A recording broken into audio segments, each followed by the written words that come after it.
Novels T V YouTube channel پر آپ سب کو خوش آمدید کہتی ہوں۔ چینل کو سبسکرائب کر کے بیل آئیکن کلک کر لیں تاکہ تمام نئی ایپیسوڈ پر وقت ملتی رہیں۔ بھائی ایک اور برگر لا دیں۔ نور برگر ختم کرتے ہی بولی، جی باجی ابھی لایا، کوئی ضرورت نہیں برگر لانے کی۔ ایکسکیوز می، آپ ہوتے کون ہیں برگر لانے سے منع کرنے والے؟ نور نے پیچھے مڑتے ہوئے کہا، پر سامنے ماہر کو دیکھ کر اس کے طوطے اڑ گئے۔ ماہر جو کینٹین واٹر بوٹل لینے آیا تھا، سامنے نور کو برگر کھاتا دیکھ کر اس کا دماغ بھگ سے اڑ گیا۔ اسے کلاس میں نہ دیکھ کر اسے لگا تھا کہ شاید کل کی بات سے وہ ہرٹ ہوئی ہے اور اس لیے ہی وہ نہیں آئی، پر اسے اب مزے سے برگر کھاتا دیکھ کر اس کا غصہ 7ویں آسمان پر پہنچ گیا تھا۔ سر وہ میں، ہائے اللہ یہ یہاں بھی آ گیا۔ مس نور اپنی کیس آرائی بند کریں اور مجھے بتائیں کہ آپ نے لیکچر کیوں نہیں اٹینڈ کیا۔ سر وہ میں لیٹ ہو گئی تھی اس لیے۔ وہ تو آپ روز ہوتی ہیں، کوئی ایسی بات بتائیں جو مجھے پتہ نہ ہو۔ سر ایکچولی میری طبیعت خراب تھی، اس لیے آپ میڈیسن کی جگہ برگر کھا رہی ہیں۔ مجھے لگتا ہے آپ ایسے نہیں بتائیں گی، مجھے آپ کے پیرنٹس کو بتانا پڑے گا کہ آپ نے کلاسز بنک کی ہیں۔ نہیں سر پلیز، آپ ان کو اس بارے میں نہ بتائیں۔ آئی پرومس آج کے بعد کبھی کلاس مس نہیں کروں گی۔ اوکے، لاسٹ وارننگ ہے۔ شکریہ سر۔ بھائی اب برگر لے آؤ۔ جلاد چلا گیا، میرا مطلب ہے سر چلے گئے ہیں۔ ماہر جو ابھی گیا نہیں تھا اپنے لیے ایسے الفاظ سن کے وہیں رک گیا۔ اس لڑکی کا کچھ نہیں ہو سکتا۔ ماہر آفس کا کام کر رہا تھا جب ہانیہ بیگم کمرے میں داخل ہوئی۔ کیسا ہے میرا بیٹا؟ موم میں بالکل ٹھیک ہوں، آپ بتائیں کوئی کام تھا؟ مجھے بلا لیتی، آپ نے کیوں تکلیف کی؟ نہیں بیٹا، اس میں تکلیف کی کیا بات، میرا اپنے بیٹے کو دیکھنے کا دل کر رہا تھا اور ویسے بھی مجھے تم سے ایک ضروری بات کرنی تھی۔ جی موم کہیں۔ بیٹا ماشاءاللہ سے اب تم 25 کے ہو گئے ہو، بزنس بھی بہت اچھے سے ہینڈل کر رہے ہو، تو میں سوچ رہی تھی کہ کیوں نہ میں اپنے بیٹے کے لیے پیاری سی دلہن لے آؤں، پر موم مجھے کچھ وقت چاہیے۔ بیٹا میں تمہاری دلہن دیکھنا چاہتی ہوں۔ موم اگر بھائی نہیں مان رہے تو آپ کی یہ خواہش میں پوری کر دیتا ہوں۔ سمیر نے کمرے میں داخل ہوتے ہوئے کہا، چپ کر بدماش، پہلے میرے ماہر کی شادی ہوگی، پھر میرے ازلان کی اور پھر تیری کروں گی، اس لیے صبر رکھ میرے بیٹے۔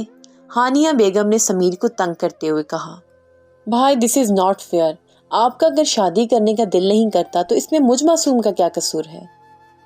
رک جا، تجھے میں بتاتا ہوں کہ تیرا کیا قصور ہے، ماہر نے کشن مارتے ہوئے کہا۔ ارے بھائی رکو، میں تو مذاق کر رہا تھا۔ کیا ہے، مجھے بار بار کال کیوں کر رہی ہو؟ نور نے رامین کی کال اٹھاتے ہوئے کہا، جو پچھلے 2 دن سے اسے منانے کی کوشش کر رہی تھی۔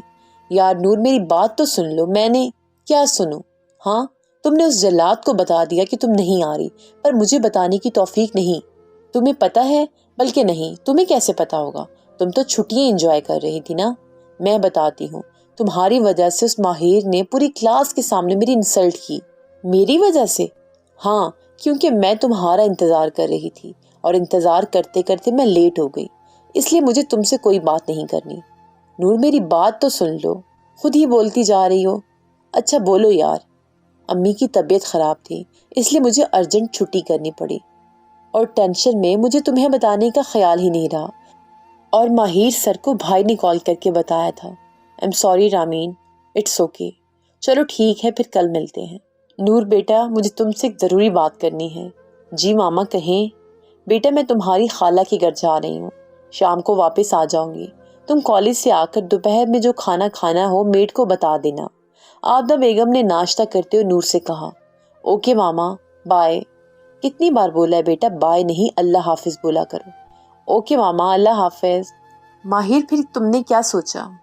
کس بارے میں موم؟ شادی کے بارے میں۔ تجھے یاد ہے نا رات میں ہماری بات ہوئی تھی؟ موم سچ کہوں تو ابھی میں شادی کے لیے بالکل تیار نہیں، پلیز آپ میری خاطر کچھ وقت اور انتظار کر لیں، مجھے وقت چاہیے۔ اور کتنا وقت چاہیے؟ موم 2 ماہ ٹھیک ہے، 2 ماہ، تمہارے پاس صرف 2 ماہ کا وقت ہے، اس کے بعد میں تمہارا کوئی بہانہ نہیں سنوں گی۔ منظور ہے؟ اچھا اب میں چلتا ہوں۔ سمیر کہاں ہے؟ پہلے ہی بہت دیر ہو گئی ہے، وہ اپنے روم میں ہے۔ اللہ حافظ موم۔ اللہ حافظ، خیال رکھنا۔ السلام علیکم کلاس۔ وعلیکم السلام سر۔ مس نور، آپ کو الگ سے انویٹیشن دینا پڑے گا۔ نور جو اسائنمنٹ کمپلیٹ کر رہی تھی اس کے کانوں میں ماہر کی آواز گونجی، سر وہ میں اسائنمنٹ کمپلیٹ کر رہی تھی اس لیے۔ آپ کو اسائنمنٹ کا مطلب پتہ ہے؟ یہ کام گھر سے کر کے آنا ہوتا ہے، نہ کہ کلاس میں۔ آئندہ میں آپ کو کلاس میں اسائنمنٹ بناتے ہوئے نہ دیکھوں. Got it? جی سر، نور نے نم آواز میں جواب دیا. اب پلیز بچوں کی طرح رونے مت لگ جانا. پوری کلاس نے کہکا لگایا. بی کوائٹ کلاس، بیٹھ جائیں، اب یہ سارا دن کھڑے رہنے کا ارادہ ہے. نور یہ لو پانی پیو، اور اب مجھے بتاؤ رو کیوں رہی ہو؟ رامین نے نور کو پانی کا گلاس دیتے ہوئے کہا، جو کلاس ختم ہونے کے بعد گراؤنڈ میں آ گئی تھی اور تب سے رونے کا شغل پورا کر رہی تھی. یار نور بتاؤ بھی اب، میرا پہلے ہی میم یاسمین کی وجہ سے لیکچر مس ہو گیا، اور اب تم کو روتے دیکھ کر میرا دل کر رہا ہے کہ کاش میم یاسمین کا ہی لیکچر لے لیتی. رامین میں نے کل سے نہیں آنا. پر کیوں؟ کیونکہ وہ کھڑوس میرا دشمن بن گیا ہے. پوری کلاس کو چھوڑ کر اسے میں ہی ملتی ہوں انسلٹ کرنے کے لیے. کیا مطلب؟ اب کیا ہوا یار؟ میں نے کلاس میں بیٹھ کر اسائنمنٹ کمپلیٹ کر رہی تھی. پھر کیا؟ انہوں نے میری انسلٹ کر دی کیونکہ میں نے ان کو سلام نہیں کیا. پر اس میں میری کوئی غلطی نہیں ہے، مجھے پتہ ہی نہیں چلا کہ وہ کب کلاس میں آئے. تو اس میں رونے کی کیا بات ہے یار؟ اسٹوڈنٹ لائف میں یہ سب چلتا ہے. پر پوری کلاس مجھ پر ہنس رہی تھی. نور تم اوور ریئیکٹ کر رہی ہو یار، کوئی کچھ نہیں کہتا. چلو اب کینٹین پہ چلتے ہیں، مجھے بہت بھوک لگی ہے. چلو. Excuse me. جی کہیں. نور اور رامین نے لڑکی کی طرف دیکھتے ہوئے کہا. آپ میں سے نور العین شاہ کون ہیں؟ جی میں ہوں. آپ کو ماہر سر بلا رہے ہیں. مجھے؟ پر کیوں؟ آپ جائیں، ہم آتے ہیں. یار رامین، کوئی کسر رہ گئی تھی جو اس نے مجھے پھر بلا لیا؟ یہ تو جا کے ہی پتہ چلے گا کہ کون سی کسر رہتی ہے. رامین بکواس نہیں کرو، چلو میرے ساتھ. میں کیوں جاؤں؟ مجھے بھوک لگی ہے، میں کینٹین جا رہی ہوں، تم ہی جاؤ. کم ان. جی مس نور العین بیٹھیں. سر وہ میں. جی آپ بیٹھی، مجھے آپ سے بات کرنی ہے. مس نور العین شاہ، آپ مجھے ٹینس لگ رہی ہیں. Everything is all right? Yes sir, everything is fine. دراصل میں آپ سے سوری کرنا چاہتا ہوں. صبح میرا موڈ تھوڑا خراب تھا، اس لیے میں کچھ زیادہ ہی بول گیا. نو سر، سوری کی کوئی بات نہیں، مجھے برا نہیں لگا. صبح سے رو رہی تھی، ابھی انہیں برا نہیں لگا. سر آپ نے کچھ کہا؟ نہیں کچھ نہیں، آپ جائیں اب. شکریہ سر. اف، یہ لڑکی مجھے پاگل کر دے گی. ماہر نے نور کو جاتے دیکھ کر کہا. السلام علیکم. وعلیکم السلام. بیٹا شکر ہے تم نے بھی اپنی شکل دکھائی. ہانیہ بیگم نے شکوہ کرتے ہوئے کہا. موم آپ تو جانتی ہیں نا کہ آج کل کتنا بزی شیڈیول چل رہا ہے. پرومس کل کا سارا دن آپ کے ساتھ گزاروں گا. اچھا چلو فریش ہو جاؤ، میں کھانا لگاتی ہوں. ماہر، ناشتہ کر کے میرے کمرے میں آنا، مجھے تم سے ضروری بات کرنی ہے. داجی نے ناشتے کی میز سے اٹھتے ہوئے کہا. جی داجی. ماہر، بابا سائی نے تم سے کیا بات کرنی ہے؟ منظور شاہ نے ماہر کو دیکھتے ہوئے کہا. آئی ڈونٹ نو ڈیڈ، یہ تو جا کے پتہ چلے گا. ٹھیک ہے بیٹا آ جاؤ. ماہر، مجھے تم سے کچھ ضروری بات کرنی ہے. بیٹا تم نے اس دن مجھ سے پوچھا تھا کہ وجدان شاہ کون ہے. داجی وہ بس ایسے ہی میں نے پوچھ لیا تھا.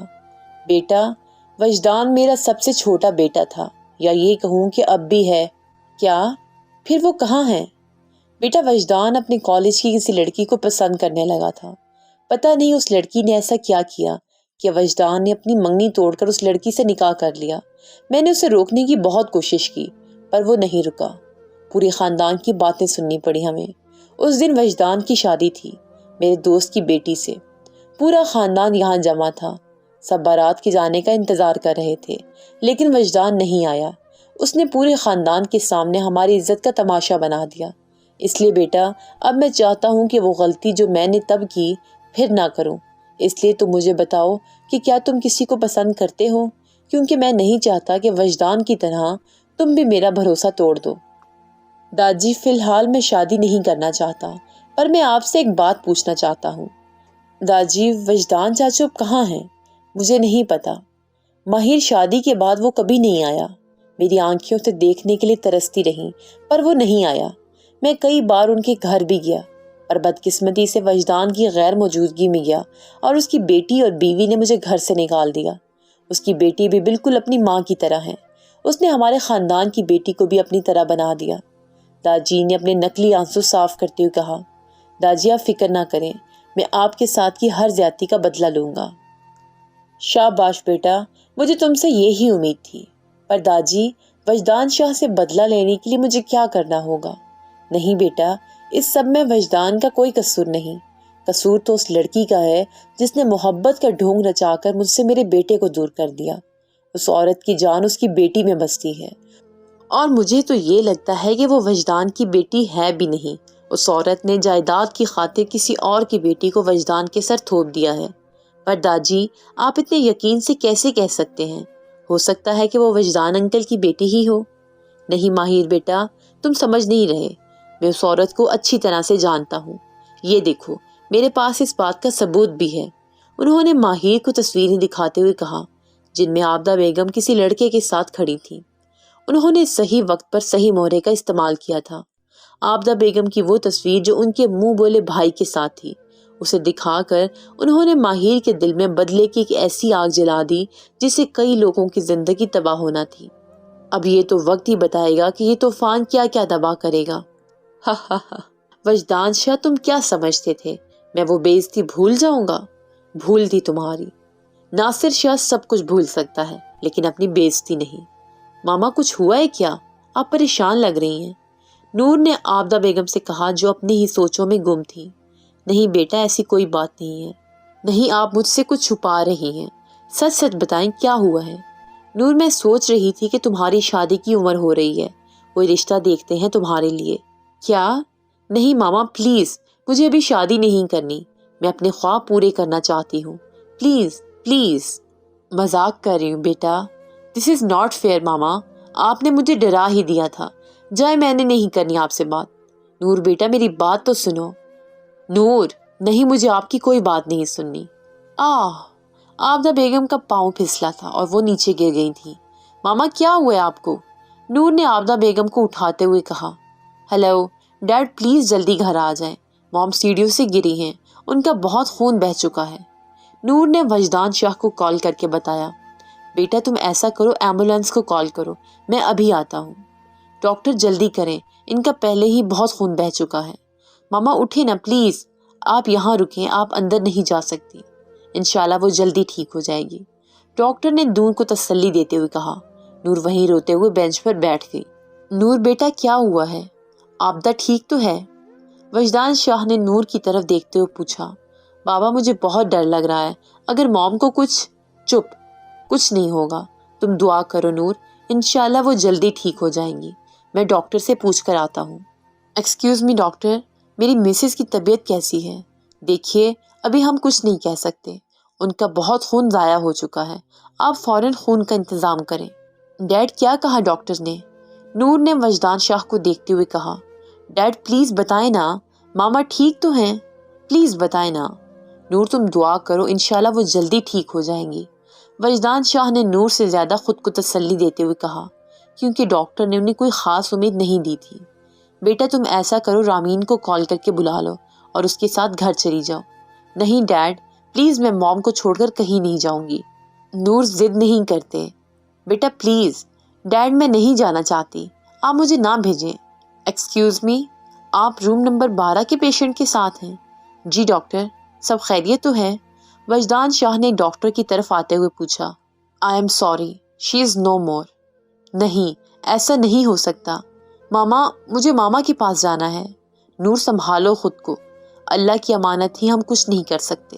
نہیں ڈیڈ، وہ جھوٹ بول رہے ہیں، ماما ہمیں چھوڑ کر نہیں جا سکتی، اور آپ کیسے ان کی بات پر یقین کر سکتے ہیں؟ اور آپ رو کیوں رہے ہیں؟ میں موم کو بتاؤں گی ڈیڈ کہ آپ رو رہے ہیں، دیکھنا پھر وہ آپ سے ناراض ہو جائیں گی۔ نور سنبھالو خود کو، وجدان شاہ نے نور کو گلے لگاتے ہوئے کہا۔ ڈیڈ وہ ہمیں چھوڑ کر کیسے جا سکتی ہیں؟ ماہر کلاس میں داخل ہوا، اس کی نظریں غیر ارادی طور پر نور کو ڈھونڈ رہی تھیں۔ السلام علیکم کلاس۔ وعلیکم السلام سر۔ آج آپ کی کلاس کی تعداد اتنی کم کیوں ہے؟ رامین اور نور کیوں ابسینٹ ہیں؟ سر وہ ایکچولی نور کی مدر کی سڈنلی ڈیتھ ہو گئی، اس لیے۔ ایک لڑکی نے کھڑے ہوتے ہوئے کہا۔ ڈیتھ کیسے؟ آئی مین کل تک تو ٹھیک تھی وہ۔ سر یہ تو ہم نہیں جانتے، پر کل یہاں سے جانے کے بعد یہ انسیڈنٹس ہوا۔ نور کس تکلیف میں ہوگی، مجھے لگتا ہے مجھے جانا چاہیے۔ کلاس آج کا لیکچر فری ہے، مجھے ایک ضروری کام ہے، سو کلاس کل ہوگی۔ یہ وجدان شاہ کے گھر کا منظر ہے، جہاں عورتیں میت کے ارد گرد بیٹھ کر اس کی مغفرت کی دعا کر رہی ہیں۔ ان کی جان سے پیاری بیگم ان کو بیچ راستے میں چھوڑ کر ہمیشہ کے لیے چلی گئی۔ ہر آتے جاتے لوگ ان سے تعزیت کر رہے تھے۔ ماما اٹھے نا پلیز، ماما میں آپ سے وعدہ کرتی ہوں آج کے بعد کبھی کوئی شرارت نہیں کروں گی، پکا پرومس۔ ماما پلیز اٹھ جائے نا، دیکھیں ماما آپ کی نور رو رہی ہے، آپ اسے چپ نہیں کروائیں گی؟ نور نے بچوں کی طرح روتے ہوئے کہا۔ نور پلیز یار صبر کرو، دیکھو آنٹی کے لیے دعا کرو، اللہ ان کے درجات بلند فرمائے۔ رامین نے نور کو ساتھ لگاتے ہوئے کہا۔ رامین میں کیا کروں، مجھ سے صبر نہیں ہو رہا، میرا دل یہ سوچ سوچ کے پھٹ رہا ہے کہ اب میں کبھی اپنی ماں کو نہیں دیکھ سکوں گی، کبھی ان کا شفقت بھرا لمس محسوس نہیں کر پاؤں گی، میں کس کی جھولی میں سر رکھ کر سوؤں گی؟ نور نے روتے ہوئے کہا۔ نور صبر کرو، دیکھو انکل کو وہ کتنی تکلیف میں ہیں، میں جانتی ہوں کہ تمہارے لیے آسان نہیں ہے، لیکن نور پھر بھی انکل کی خاطر تمہیں خود کو سنبھالنا ہوگا۔ السلام علیکم انکل، ماہر نے اندر آتے ہوئے کہا۔ وعلیکم السلام بیٹا، سوری بیٹا پر میں نے آپ کو پہچانا نہیں۔ انکل میں نور العین اور رامین کی یونیورسٹی سے ہوں، ان کا ٹیچر ہوں۔ آنٹی کا سن کر بہت دکھ ہوا، اللہ انہیں جنت الفردوس میں جگہ دے، آمین۔ بس بیٹا، ہونی کو کون ٹال سکتا ہے، مجھے تو بس نور کی فکر ستا رہی ہے۔ انکل آپ فکر نہ کریں، نور سمجھدار ہے۔ جانتا ہوں بیٹا، پر یہ دنیا بہت خراب ہے۔ وجدان چلو، جنازے کا وقت ہو رہا ہے، ایک آدمی نے وجدان شاہ کو بلاتے ہوئے کہا۔ ماہر یہ نام سن کر چونکا ضرور تھا، تو اس کا مطلب یہ وہی وجدان شاہ؟ پر فوراً ہی اس نے اپنی حیرت پر قابو پا لیا۔ نہیں، ایسا کیسے ہو سکتا ہے، ایک نام کے بہت سے لوگ ہوتے ہیں۔ نہیں، آپ میری ماما کو لے کر نہیں جا سکتے، نور نے عابدہ بیگم سے لپٹتے ہوئے کہا۔ نور سنبھالو خود کو۔ نہیں پلیز رامین، روکو نہ انہیں کہو پلیز نہ جائیں۔ رک جائیں۔ نور روتے روتے بے ہوش ہو گئی۔ اس سے پہلے کہ وہ گرتی، مقابل نے پھرتی سے اسے تھام لیا۔ ماہر جو وجدان شاہ کے ساتھ اندر داخل ہوا تھا، جب اس نے نور کو گرتے دیکھا تو فوراً اسے تھام لیا۔ نور اٹھو، اٹھو نور، پانی لے کر آؤ کوئی، ماہر نے چیختے ہوئے کہا۔ یہ لو پانی، رامین نے ماہر کو پانی کا گلاس دیتے ہوئے کہا۔ رامین تم اسے لے کر اندر جاؤ، میں انکل کے ساتھ جا رہا ہوں، ماہر نے وجدان شاہ کو دیکھتے ہوئے کہا، جو نور کی حالت دیکھ کر رک گئے تھے۔ چلیں انکل۔ پر بیٹا نور، وہ ٹھیک تو ہے نا؟ جی انکل، وہ بالکل ٹھیک ہے، ماہر نے انہیں تسلی دیتے ہوئے کہا۔ نور کو ہوش آیا تو کمرے میں بالکل اندھیرا چھایا ہوا تھا، سارے دن کا منظر اس کی آنکھوں کے سامنے گھوم رہا تھا۔ وہ فوراً نیچے اتری اور بھاگ کر کمرے سے نکلی۔ رامین جو پانی لینے آئی تھی، اس نے نور کو نیچے آتے دیکھ کر فوراً اسے تھام لیا۔ نور کیا ہوا ہے؟ رامین چھوڑو مجھے، چھوڑو، وہ ماما کو لے جائیں گے، پلیز مجھے جانے دو، نور نے رامین سے التجا کرتے ہوئے کہا۔ نور آنٹی جا چکی ہیں۔ نہیں، ایسا نہیں ہو سکتا، نور نے چیختے ہوئے کہا۔ ماما مجھے چھوڑ کر نہیں جا سکتی، تم جھوٹ بول رہی ہو، نور سنبھالو خود کو، رامین نے اسے گلے لگایا۔ چپ کر جاؤ نور، تم کیوں رو رو کر آنٹی کو تکلیف دے رہی ہو؟ تمہیں پتہ ہے تمہارے بابا تمہاری وجہ سے کتنے پریشان ہیں، ان کا ہی خیال کر لو۔ عابدہ بیگم کی وفات کو 1 ہفتہ ہو گیا تھا، زندگی دوبارہ اپنے معمول پر آ گئی تھی۔ نور نے بھی خود کو کافی حد تک سنبھال لیا تھا، کچھ رامین کی باتوں کا اثر تھا اور کچھ وہ خود بھی کافی دنوں سے دیکھ رہی تھی کہ وجدان شاہ کی طبیعت کافی خراب رہتی ہے، اس لیے اپنے بابا کی خاطر وہ زندگی کی طرف لوٹ آئی تھی۔ بابا آ جائیں، ناشتہ کر لیں، پھر مجھے یونیورسٹی بھی جانا ہے، نور نے ٹیبل پر ناشتہ لگاتے ہوئے کہا۔ بیٹا میرا دل نہیں چاہ رہا، تم ایسا کرو، تم ناشتہ کر کے یونیورسٹی جاؤ، میں بعد میں کھا لوں گا، وجدان شاہ نے نور کو تسلی دیتے ہوئے کہا، کیونکہ وہ جانتے تھے کہ نور ایسے نہیں مانیں گی۔ بابا میں آپ کی ایک نہیں سننے والی، چپ چاپ ناشتہ کریں، نہیں تو میں بھی بغیر ناشتہ کے چلی جاؤں گی، نور نے دھمکی آمیز لہجے میں کہا۔ نور میں نے کہا نا بیٹا، تم کھا لو۔ بابا دیکھیں، میں جانتی ہوں آپ ماما کی وجہ سے پریشان ہیں، میں جانتی ہوں آپ ان کو کتنا یاد کرتے ہیں، لیکن بابا جانے والے کو کون روک سکتا ہے، اور مجھے پتہ کیا لگتا ہے، آپ مجھ سے پیار نہیں کرتے، آپ صرف ماما سے پیار کرتے ہیں، اسی لیے تو آپ میری بات نہیں مان رہے، جائے میں نے آپ سے بات نہیں کرنی، نور نے ماحول کی سنجیدگی کو کم کرنے کے لیے کہا اور ٹیبل سے اٹھ گئی۔ نور رکو بیٹا، میں کر رہا ہوں ناشتہ، چلو شاباش، تم بھی بیٹھ کر ناشتہ کرو، وجدان شاہ نے نور کو جاتے دیکھ کر کہا۔ یہ ہوئی نا بات، نور نے وجدان شاہ کے گلے میں بازو ڈالتے ہوئے کہا۔ آئی لو یو بابا، لو یو ٹو میرا بچہ۔